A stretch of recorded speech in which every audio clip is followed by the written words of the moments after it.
Subscribe करें Neeraj star TV को और बेल आइकन को दबाएं लेटेस्ट वीडियो सबसे पहले देखने के लिए।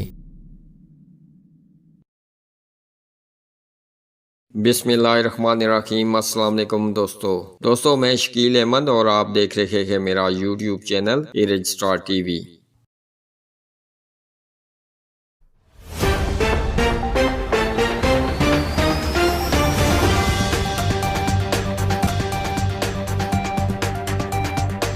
इस्लामगढ़ बाजार लॉकडाउन की वजह से मुकम्मल तौर पर बंद है।